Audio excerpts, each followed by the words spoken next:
दुर्गा पूजा की शुरुआत हो चुकी है, मां का आगमन हो चुका है और अब बाजारों में भीड़ के साथ साथ लोग पंडाल घूमने की तैयारी भी करने लगे हैं। ऐसे में आपको आज हम एक एक करके बताएंगे कि कैसे भव्य तरीके से पंडाल का निर्माण किया जा रहा है। 160 से भी ज्यादा पंडाल पटना में बनकर तैयार हो चुके हैं, जहां पर आप जाकर घूम सकते हैं। लेकिन इस बार पंडाल को सिर्फ खूबसूरत ही नहीं बल्कि खास भी बनाया गया है। वो इसलिए क्योंकि कहीं आपको वृंदावन का प्रेम मंदिर नजर आने वाला है, तो कहीं आपको लाल किला बना हुआ दिखाई देगा। अलग अलग तरह से लाखों रुपए खर्च करके पंडाल को बनाया गया है, तो उसके बारे में आपको जानना चाहिए ताकि आप अपनी लिस्ट बना सकें और ये तय कर सके कि कब, कहां और किस दिन आपको कैसे घूमना है। सभी पंडालों के बारे में आपको एक एक करके हम जानकारी देंगे, जिससे कि आपको अपनी घूमने की लिस्ट बनाने में काफी ज्यादा आसानी होगी। मगर उसके पहले नमस्कार, आप जनता जंक्शन देख रहे हैं और मैं आपके साथ वंदना पांडे, कैमरा पर्सन विशाल के साथ। नवरात्रि की शुरुआत हो गई है और आप कहीं घूमने ना जाएं, ऐसा हो नहीं सकता है।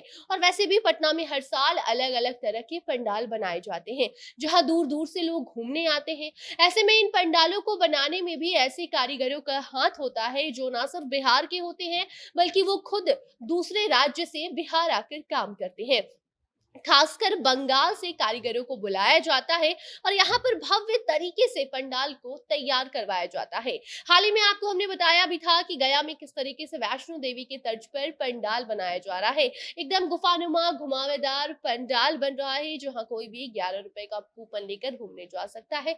लेकिन अब आज आपको हम बताने जा रहे हैं कि पटना में कौन सी थीम पर कितना बड़ा पंडाल और कहाँ पर बनकर तैयार हो चुका है, जहां मां विराजमान करेंगी और आप मां दुर्गा का दर्शन कर पाएंगे। और इस भव्य पंडालों को देखने के बाद आप ये सोच में पड़ जाएंगे कि कैसे ये सब कुछ बना। तो उसके पहले ही इसकी जानकारी आपको हम दे देते हैं कि कितने फीट ऊंचाई का ये सब पंडाल बनाया जा रहा है। तो देखिए, पटना में कहीं वृंदावन का प्रेम मंदिर आपको नजर आएगा, तो कहीं दतिया पैलेस की तर्ज पर बना भव्य पंडाल। इस बार दुर्गा पूजा समितियों का कहना है कि पॉल्यूशन बोर्ड की गाइडलाइन के अनुसार इको फ्रेंडली मूर्ति बनाया जा रहा है। इस बार मूर्ति में plaster of Paris, chemical, thermocol जैसे पदार्थों का इस्तेमाल बिल्कुल भी नहीं किया गया है, क्योंकि इससे पर्यावरण को नुकसान पहुंचता है। और अगर बात पंडाल की जाए, तो फिर पंडाल भी इस बार आपको इको फ्रेंडली नजर आने वाला है। इस बार आपको कोई भी पंडाल थर्मोकोल या फिर प्लास्टिक का नजर नहीं आने वाला है। तो चलिए शुरुआत करते हैं बोरिंग रोड चौराहे से। तो आपको अगर वृंदावन का प्रेम मंदिर घूमना है, तो वृंदावन बाद में जाइएगा। फिलहाल आप बोरिंग रोड चौराहे पर वृंदावन का प्रेम मंदिर के तर्ज पर बन रहे पंडाल को देख सकते हैं। इसकी ऊंचाई के बारे में अगर बात की जाए, तो 65 फीट ऊंचा इस पंडाल को बनाया गया है। इसके साथ ही आप अगर बेऊर जाते हैं, तो वहां आपको कर्नाटक का सिद्धेश्वर मंदिर पंडाल नजर आएगा, जिसकी ऊंचाई 90 फीट है।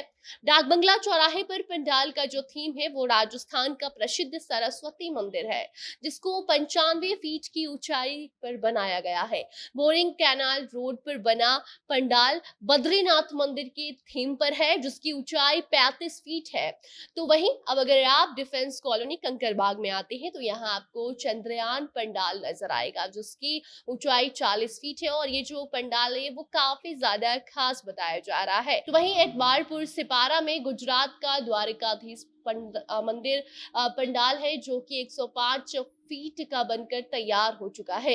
ऐसे ही एक एक करके कई सारे भव्य पंडाल पटना में बनकर तैयार हो चुके हैं, जहां माता का दर्शन भी आप कर सकते हैं। और पंडाल की जो सुंदरता है, जिस तरीके से जितने फीट ऊंचाई से इसको बनाया गया है, कारीगरों की तारीफ भी आप ये सब कुछ देखकर आसानी से कर पाएंगे। आपको बता दें कि इन पंडालों को बनाने के लिए सिर्फ बिहार ही नहीं बल्कि बंगाल या फिर दूर दूर से कारीगरों को बुलाया गया और इस पर कई लाखों का खर्च आया है। और उसके बाद ये सारे पंडाल बनकर तैयार हो चुके हैं। बाकी तस्वीरें और भी सामने आएंगी, वो भी आप देख हम पहुंचाएंगे।